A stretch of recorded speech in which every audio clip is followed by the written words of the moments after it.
Right, we're here again at the Oval Cricket Club for the 2019 version of the Amateur Football Combination Annual Dinner and Presentation Evening.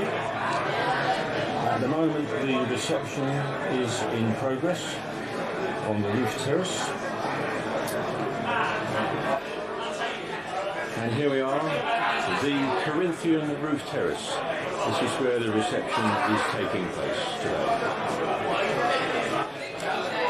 It's 6:45 and the reception is starting to fill up.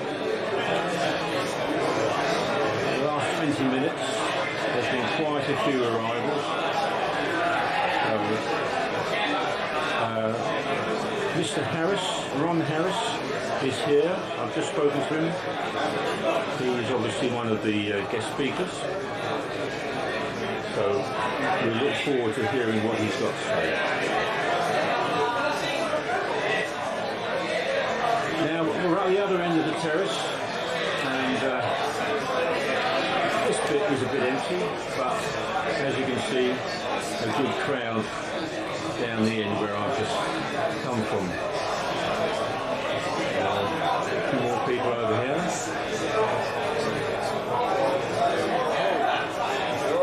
Yes, yes. I'm filming all the famous people. I'm filming all the famous people. I've only seen one so far.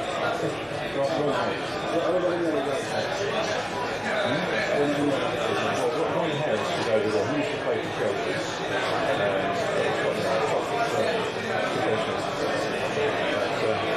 He's the only famous person actually. Well, apart from you and I.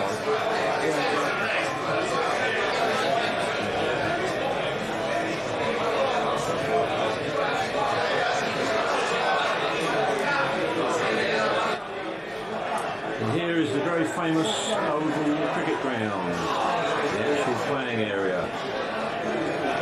There's a bit of rain in the air at the moment, so the covers are on over the square.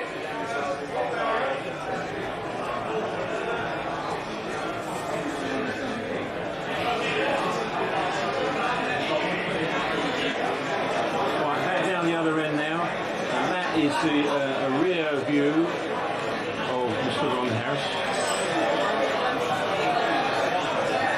As we all know, played for Chelsea for many years.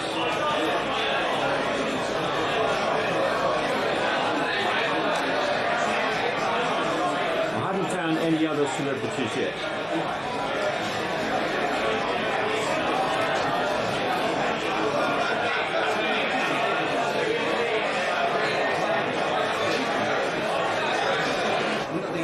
Right, okay, we're here with the Premier League champions, the Old Hamptonians. Great to see. This is 2 years in a row, I understand. That's right. Yeah. We did. Excellent. 5 out of 6, I think. 5 out of 6. Yeah. 6 points. Very good. No. 5 league titles out of 6 years. Oh, I see. 5. Oh, very good. We got 2 gaffers. Is he, who's the main man here? These are the gaffers. We got 2. Okay. So just a very brief synopsis of the season then. It's dominated really. Start to finish. No one really comes close and just head and shoulders like everyone else. Did you lose any games? 2. Okay. What about cups? Did you win any cups? Nearly.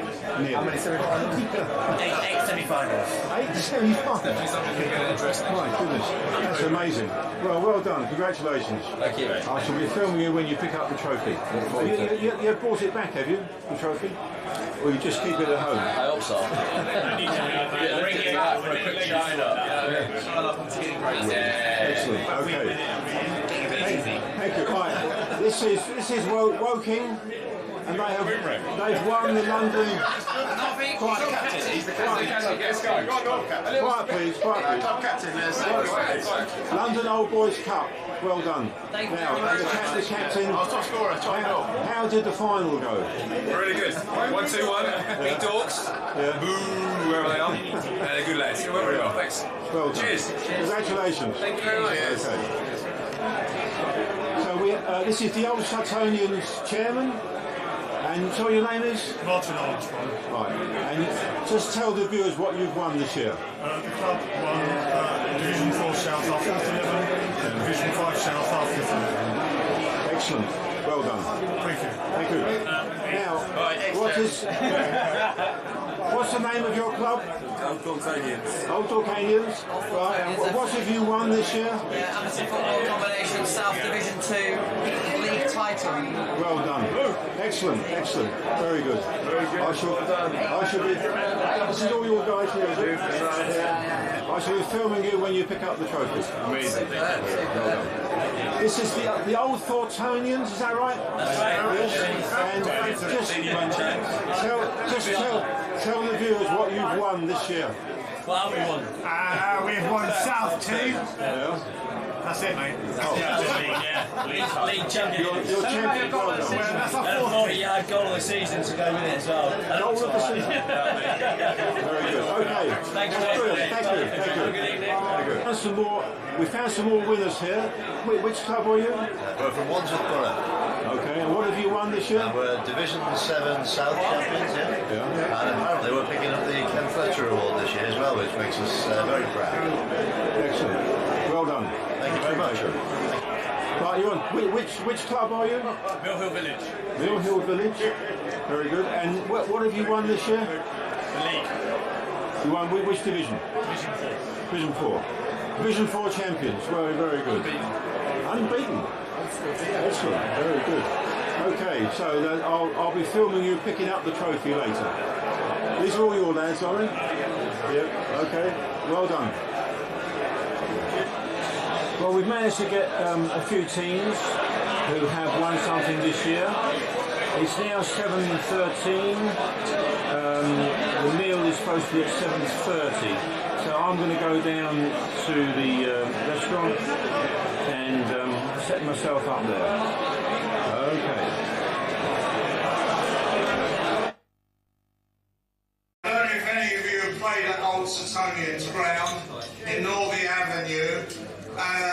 It is used by the Space Agency for training their astronauts because it's got no atmosphere.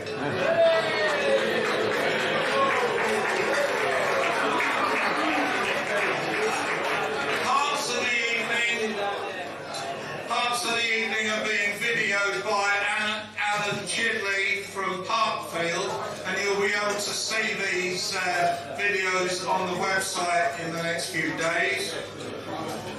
The silent auction items are over on my left here. You could be looking at those during the evening, and I'll tell you how to bid for those. Also, Cash has asked me to tell you that beer upstairs was £3 a pint. Now we're down here, I believe it's £2 a pint.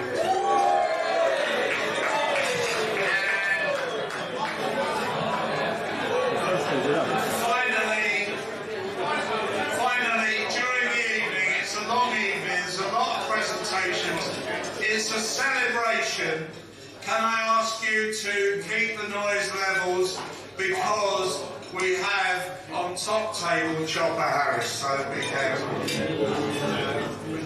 Right, I'd like to introduce Jim Buttress for the first part of the evening. Jim.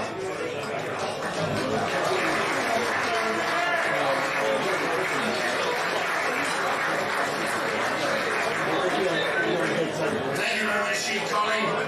My job is Did you listen to what he just said? Give me a bit of hush. My job is to introduce the AFA guests. What we have to remember is that as we applaud them, don't forget they never played a bloody penny to be here tonight, but never mind, the sun's good. So representing Middlesex FA, we have Robin Jago, the chairman of the Council of the Amateur Football Alliance, we have David Dunn, the chairman of the AFA Referee Society, cheer rather than boo, John Cook, and from the Southern Amateur League, I can't pronounce his second name, so I'm just going to say Ayaz. He's the honorary secretary. No disrespect, my dear boy. And the chairman of the SA Development Committee, well, he would be as he's SA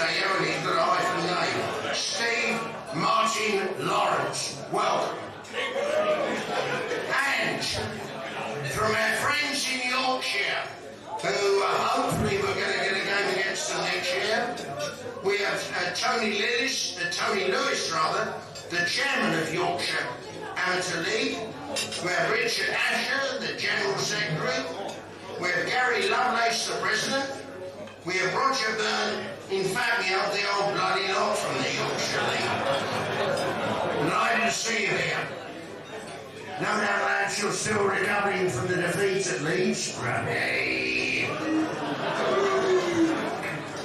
Another man that's been around the world for a long time, and we're delighted to see him, Ray Lewis, the president of the Surrey County FA.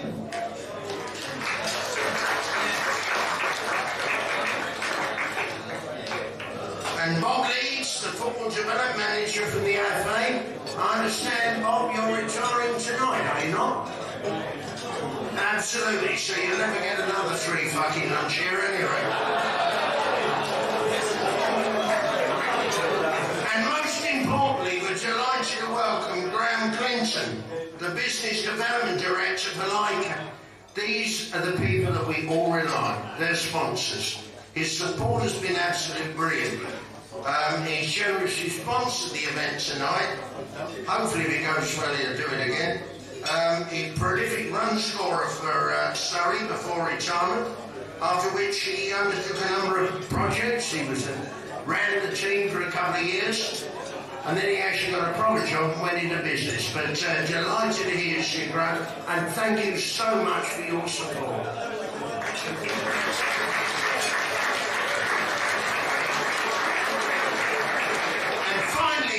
Speakers, of which more will be said later, we have the one and only Ron Chopper Harris. Hey! Actually, I went to get in the lift with him and he just took my legs away. And Gary Chillers, that played for Chelsea as well, so we're delighted to see you here. But Gary, I have to say to you, if you get out of Broughton tonight, your teacher is here, Mr. Garvey, so he'll be looking after you. Ladies and gentlemen, can we please raise our glasses to the AFA and guests?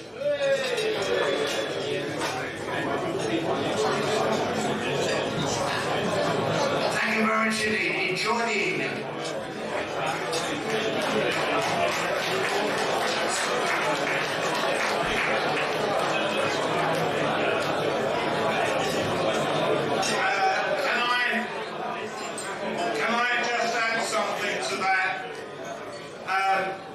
I'm so pleased that Chopper Harris is here.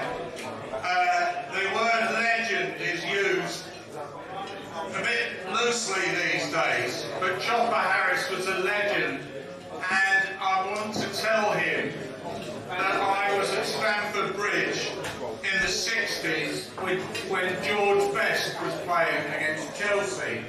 George Best got the ball, thought he'd have a little dribble. At that point, Chopper Harris, his right leg hit him in the knee, his left leg hit him in the groin, his right leg then hit him in the chest, and Best played no further part in the game. Chopper Harris. Can I tell you something about the silent auction? The silent auction helps us to defray the costs of the dinner. How do you bid? The bidding sheets are on the table. You fill in your name and address. The prices are over there. You say which one you want and put a price down. But please, don't overbid, because if you as an individual overbid and then you say you can't afford it, your club might be held responsible. During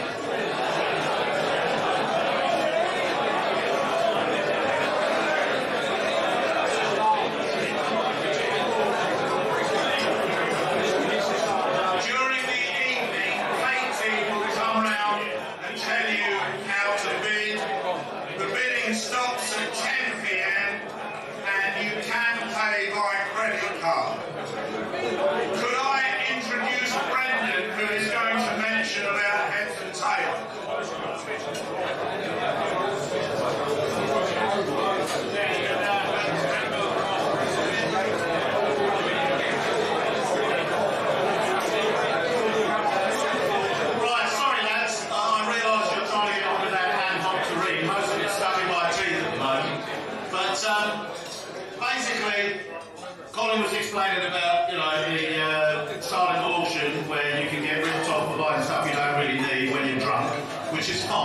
if you can get away with it.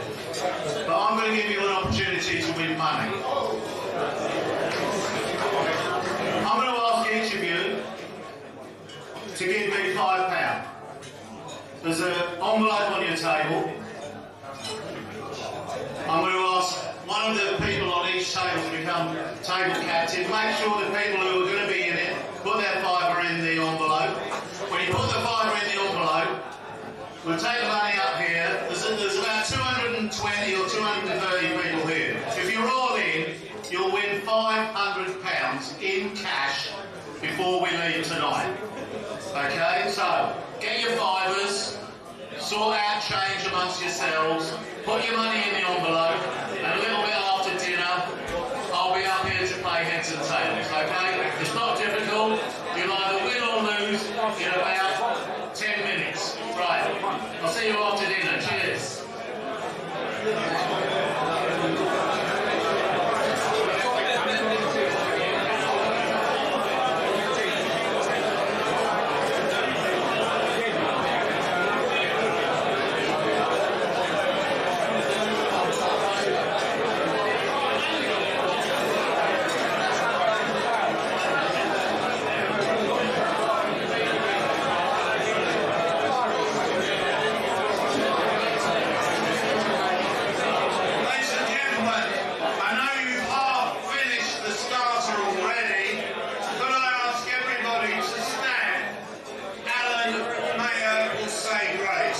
Will you all stand, please?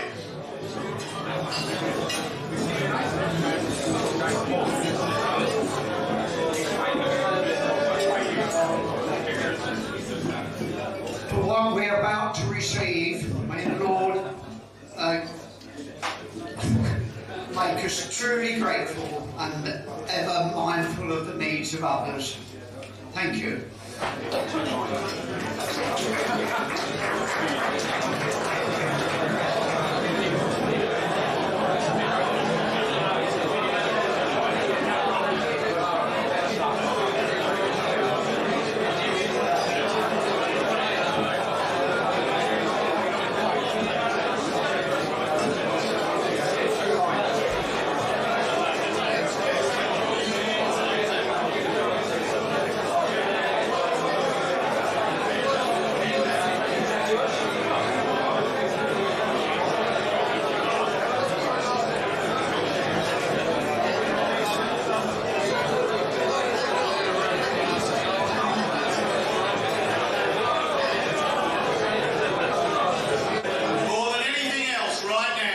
She wants your envelopes, okay? Can you help me with that?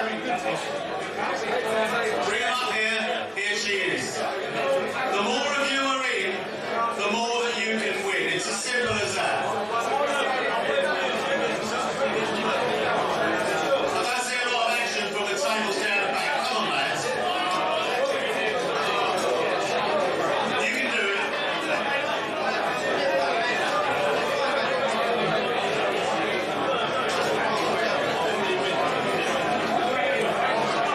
And we'll be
with goods which are to be used for the profit of the AFC. But they'll tell you about that later. So please, can I have your attention for Ron Harris and Gary Chibben?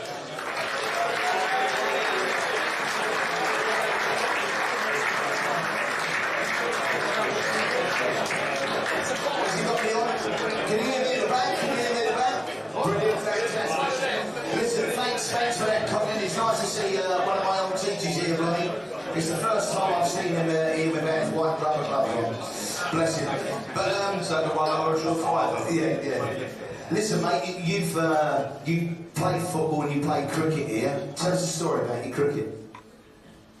Well, when I left school at 15, I had the opportunity of going on the grade staff at Chelsea for £7 a week, or going on the grade staff up at Lords for the cricket for £4 a week.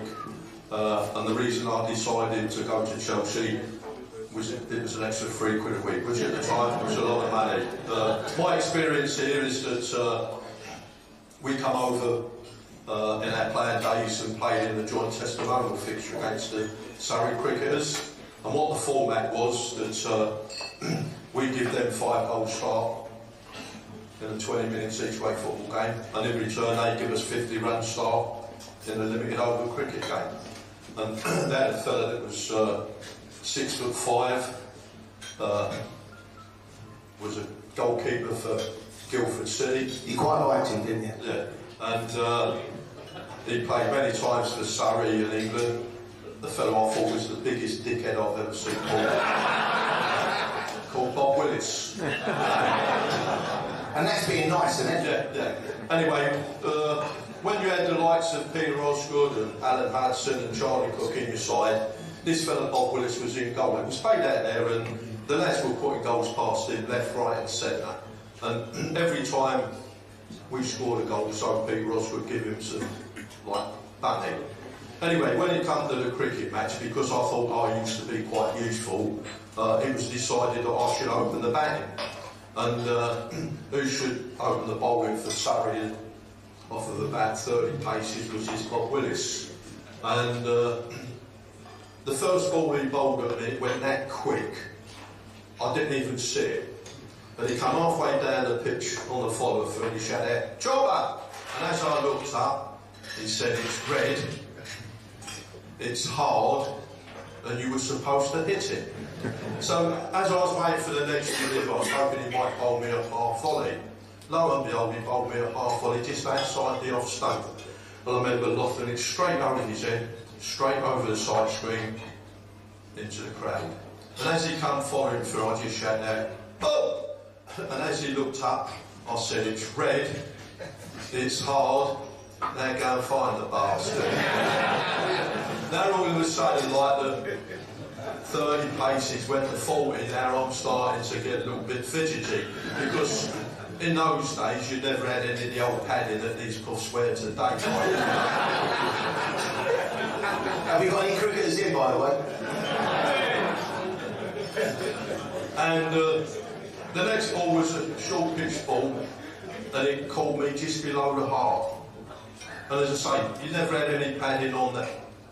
And I just looked at the fella and smiled, waited for the next delivery, and it was another short pitch ball. And as I tried to fend it off, I got the faintest touch on my glove.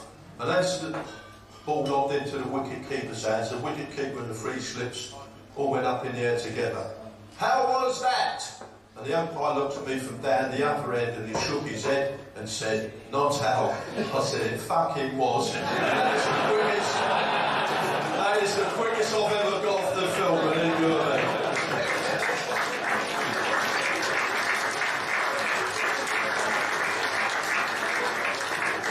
It's the same, me and Chips, we do the hospitality, which we've done for many years at Chelsea Football Club, and I think when whether We don't do this though, Ronnie, do we? We don't do this, do we? This is the raw stuff. Yeah, when you see these lads rolling around and falling around, I think that is the biggest pride that's come into our football for many, many years, and we used to...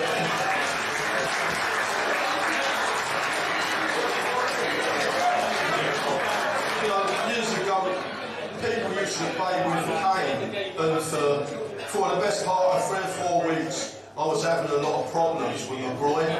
And we used to have an old physio. We used to have an old physio called Harry Meadows, terrific lad, and he got the old cream out and he started massaging around my groin. And he just looked across at me, he said, "Here, Chop," he said, "I must tell you, it's not unusual to get an erection while I'm doing this."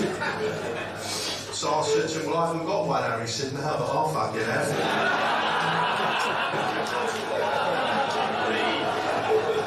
Sorry, ladies.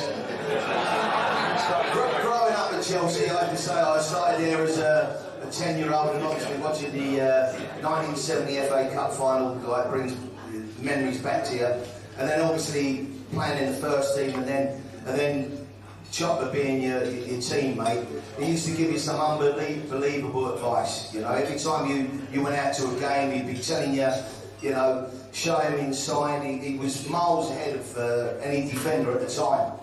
But he'd be saying, show him inside, show him onto his weak foot. He knew every little single weakness, but at the end of every chat he had, he said, "And when in doubt, give him a fucking lump." which was unbelievable.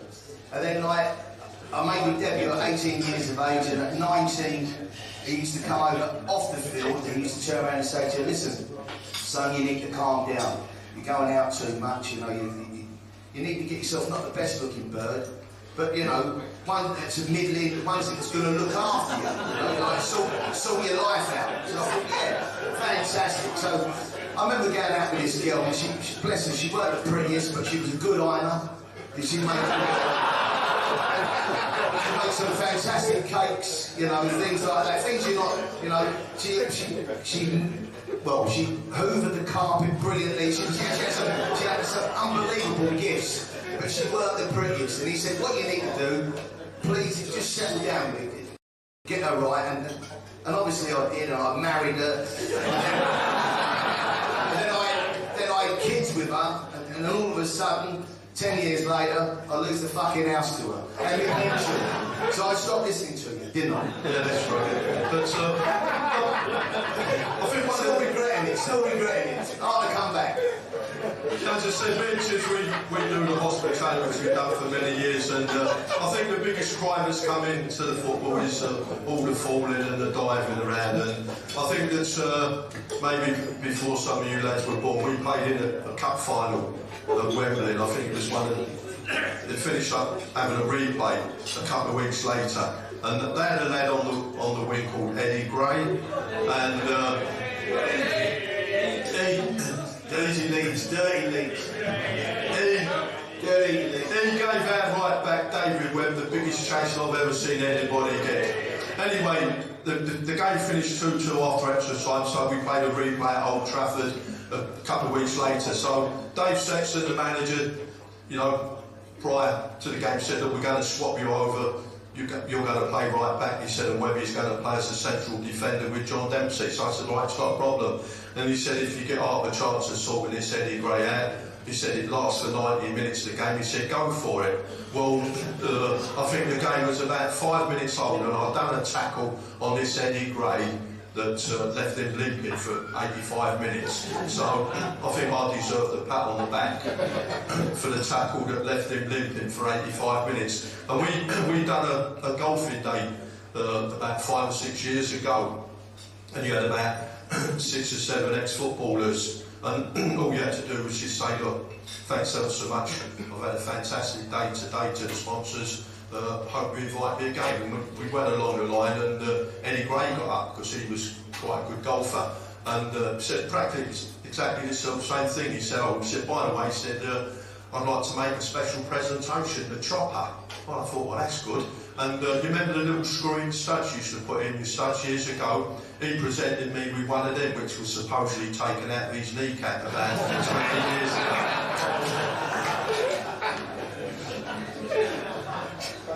I have to say, later on in my career, I went to a different club. I went to play for the Super Hoops, Queen's Park Rangers. Terry Venables was our manager, and he was. I thought you don't like Steve, I know you don't like him, but he was a great manager, and he taught you different things. And he taught you like little mind games. You know, I think I learned to play football at Chelsea, but being at QPR, he was unbelievable with his tactics. And I remember later on in my career, all of a sudden, like, I'm captain, I'm playing at Brighton, and the two captains used to go into the referees' room before the game.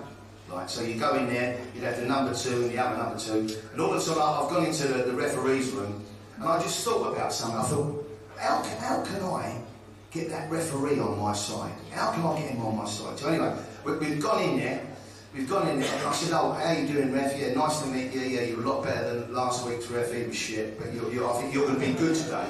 You're going to be good today. I said, can I have a little word with you when that captain goes out? And he said to me, well, why do I have a word with you? I said, I'll just wait for the captain to go out. Anyway, I opened the door, let the other captain go out. And then I went up to him and I said, listen, could you do me the biggest favour in the world? He said, what's that? I said, I get too carried away in the first 5 or 10 minutes of a game. So if I go steaming into the centre forward, instead of booking me, can you tell me to calm down? Just calm down. I said, and that'd be brilliant. And I said, I'll be okay for the rest of the game. He went, okay. So I think, fucking hell, that worked. So I went out, started the game. Ball comes up to the centre forward. I go charging through the centre forward, smashes the living daylights out of him. I jump up in the air, and the referee said, calm down. I went, brilliant.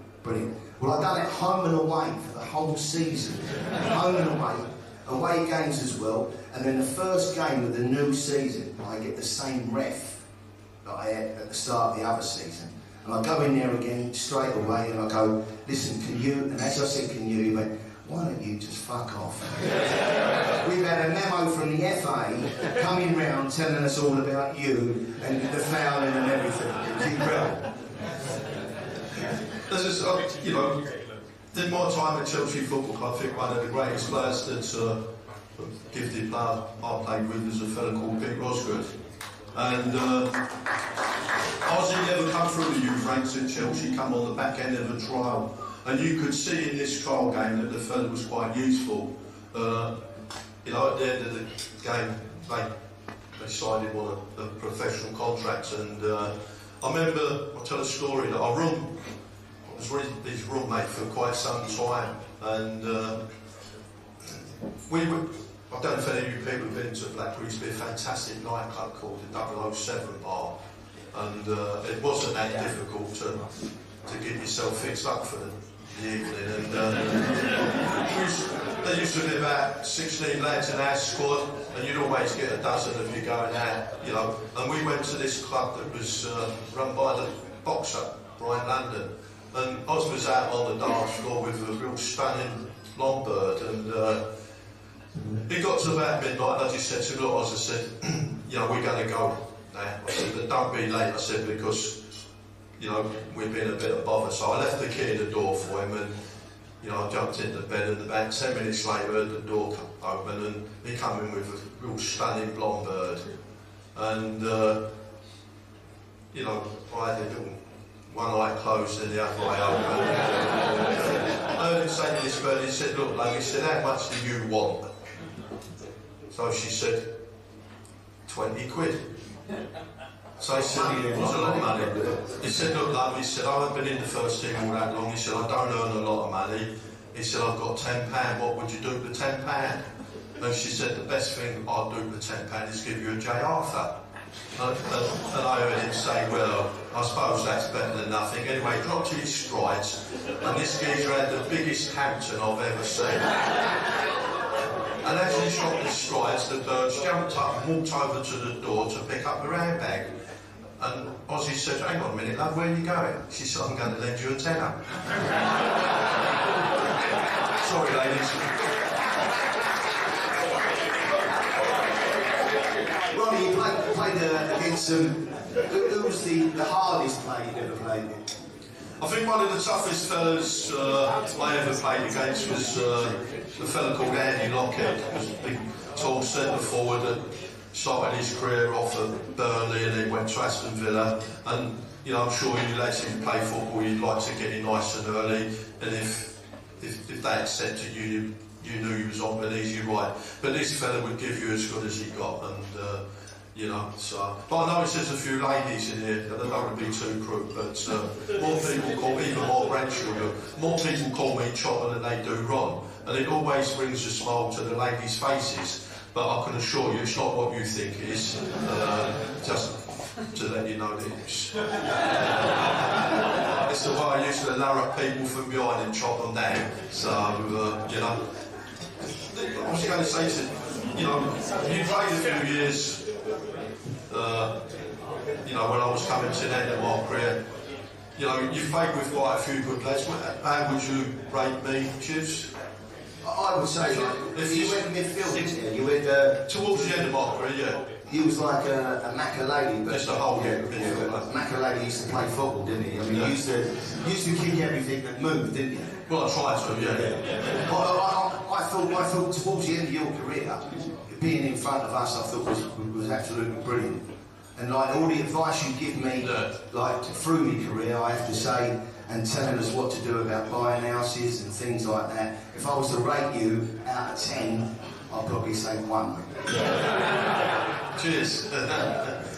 No, we used to have some, I think in our time, there were some great players, and maybe some of you youngsters will know, but we played up at Old Trafford. And it used to be quite a lucky hunting ground, and I was told to pick up this Georgie Best, and was told to follow him wherever he went, right, and he gave me, I think, one of the biggest chasing I've ever had, and he ran me ragged, and Tommy Docherty was the manager, and I said to him, you know, come in, half-time, felt dizzy, and he just looked at me and said, well, I think he scored twice, Bestie, and floated a lovely ball, but then he scored to make it 3. And he come in to me, Tom, at half-time, he said, I thought I told you to mark him closely. I said, I tried to, Tom. I said that every time I got near him, his teammates was either patting him on the back or shaking his hand. So I said to him, well, what do you want me to do, break his leg and get sent off? He said, don't worry about that, son, they'll fucking miss him a lot more than we will miss you.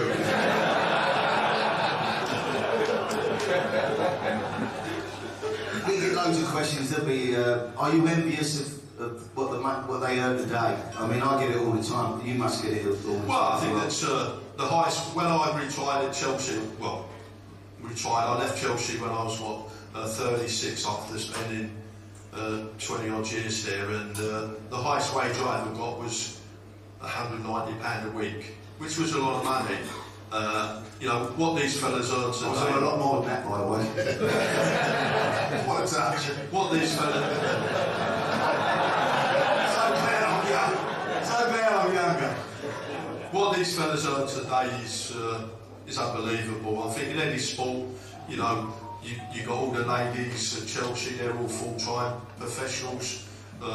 We used to have a lad that used What do you think of that game, Ronnie? The ladies game, you quite like it? We've got some ladies in quite like it. We've got some lady players. I think we've got some lady players. You quite like it? Not really. If we dress it up and say maybe, no. We used to have a lad at Chelsea that was sadly died a few years ago, and he used to play for football in the winter time at Chelsea and play for Surrey. Here, the fella called Ronnie Tyndall, big centre forward, and you know, as I say, you know, what they earn today is unbelievable. These cricketers used to be paupers, but they travel all around the world. They're in this Indian league earning fortunes and things like that.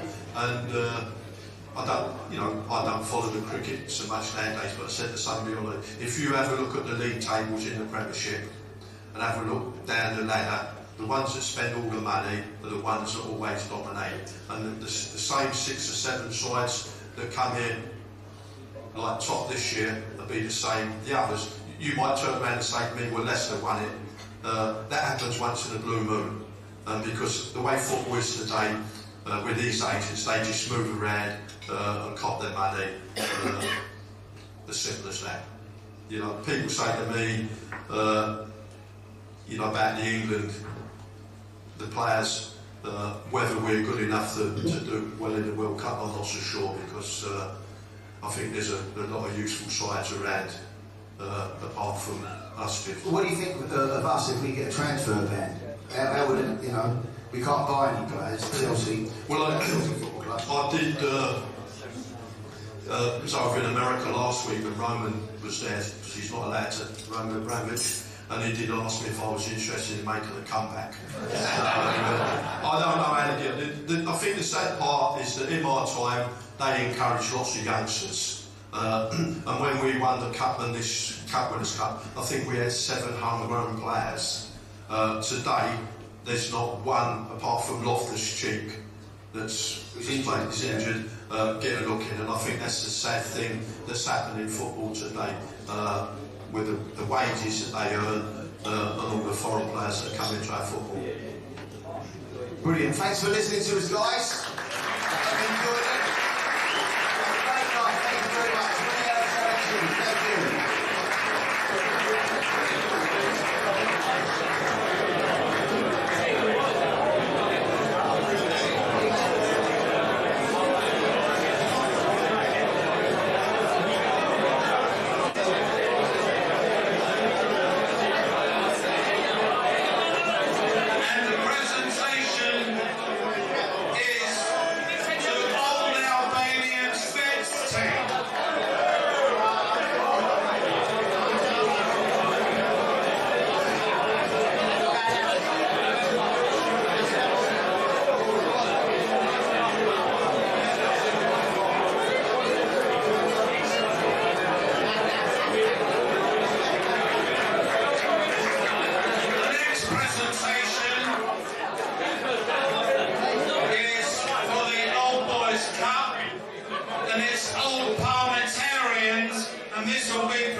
Presentation is to Old Nations vets.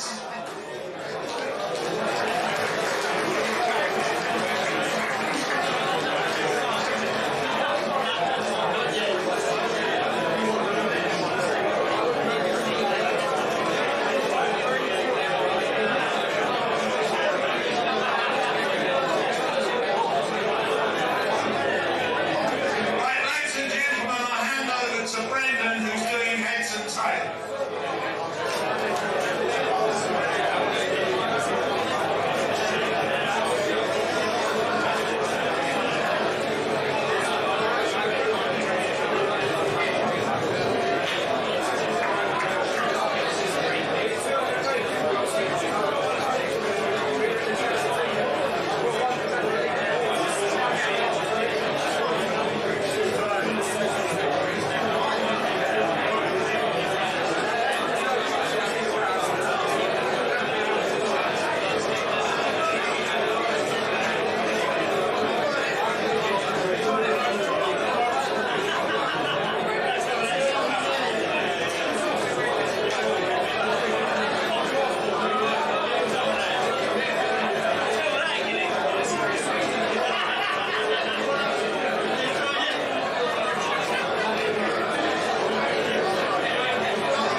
16 different screens. Right, heads and tails. You know if you're in, you know if you're not. I guess you know how it works. I have a coin. You have an option.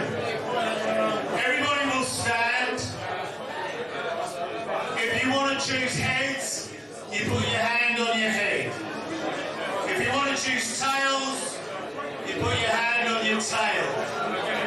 If you're right, you stay standing. If you're wrong, you sit down. It should take us about 6 rounds.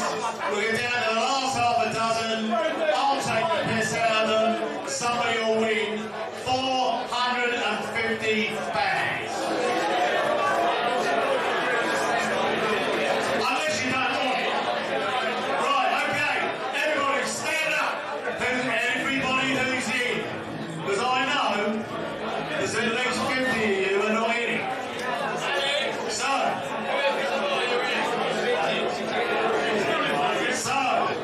make your selection. Heads or tails?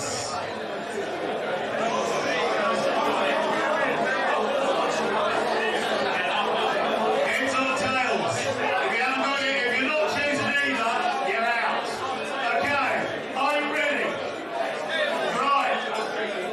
Last time I tossed this coin, I lost it. Here we go.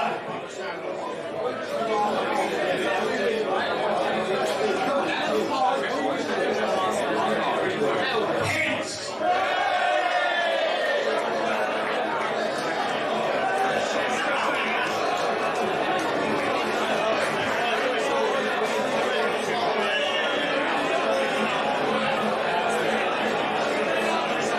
Right, okay. Wow, that got rid of a lot of you, didn't it? Right. You know the question. Heads or tails?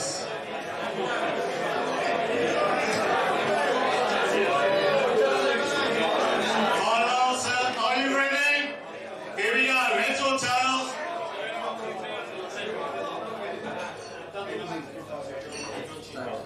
Heads. I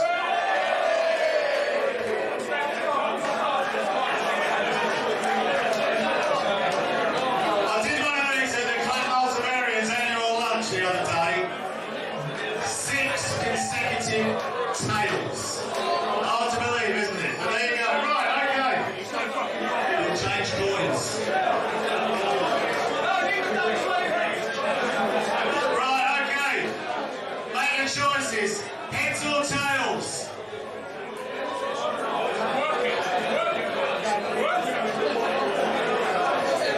Okay, all decided. Keep each other honest. Here we go.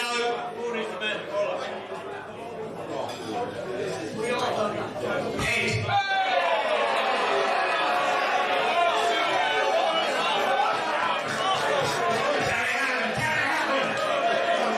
Can it be 6 consecutive heads? It's impossible, surely. Where are the statisticians here? The rules of probability say, no, who cares? 3 heads so far. What's it going to be next? Right, make your choice. Heads or tails? I've got a bad feeling about this. I've got a bad feeling about it. Right, are you ready? Here we go.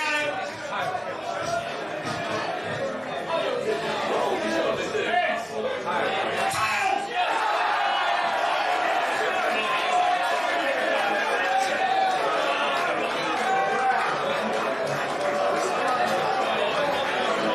Right, okay, we're nearly there. We are nearly there.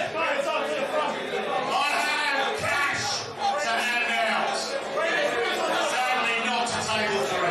All sitting. Right, okay. No, too early, too many. I need to get rid of half of you before you come up here. It'd be embarrassing. Right, okay, here we go again. Make your choice. Heads or tails?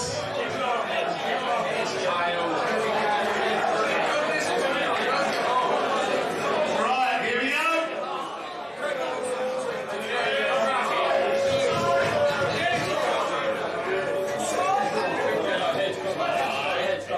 Tails!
is and so.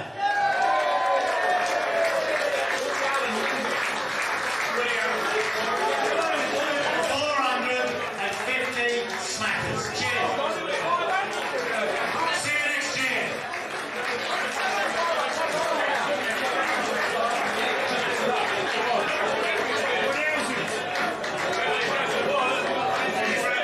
Thank you, Brendan. Thank you to Ron, Harris, and Gary Shepherd. We show your appreciation for them. Right, we're now moving on to the main course.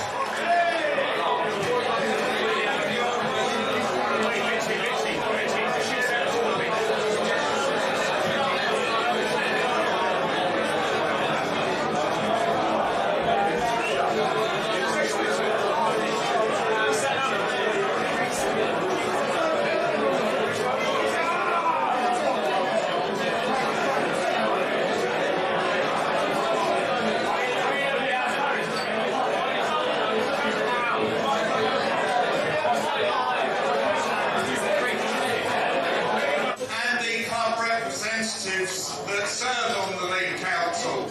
So I'm just asking you to stay where you are, but can we please raise our glasses to the league council?